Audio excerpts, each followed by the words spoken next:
Lawyer మరియు advocate అనే పదాలను మనం తరచూ వింటూ ఉంటాం. అలాగే మనలో చాలామంది వీళ్ళిద్దరూ ఒకరే అని కన్ఫ్యూజ్ అవుతూ ఉంటారు.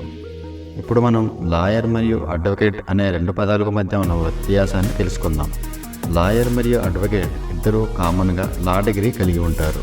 మన దేశంలో ఒక లా డిగ్రీ కలిగిన వ్యక్తి న్యాయస్థానంలో ప్రాక్టీస్ చేయాలనుకుంటే వారు స్టేట్ బార్ కౌన్సిల్లో నమోదు చేసుకొని ఆల్ ఇండియా బార్ పరీక్ష పాస్ అయిన తరువాత అడ్వకేట్గా పరిగణించబడతారు.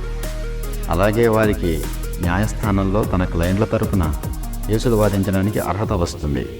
లా గ్రాడ్యుయేట్ బార్ కౌన్సిల్లో నమోదు చేసుకోకుండా ఉండి మరియు ఆల్ ఇండియా బార్ కౌన్సిల్ పరీక్ష క్లియర్ చేయకపోతే క్లయింట్లకు న్యాయ సలహాను ఇవ్వడానికి మాత్రమే పరిమితమవుతారు.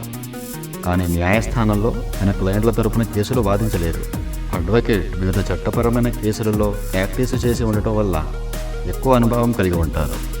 అయితే లాయర్లకు కేసును వాదించే అర్హత లేనందున తక్కువ అనుభవం కలిగి ఉంటారు. దీన్ని బట్టి అందరు అడ్వకేట్లు లాయర్లే, కానీ అందరు లాయర్లు అడ్వకేట్లు కారు అన్న విషయం మనకు తెలుస్తుంది.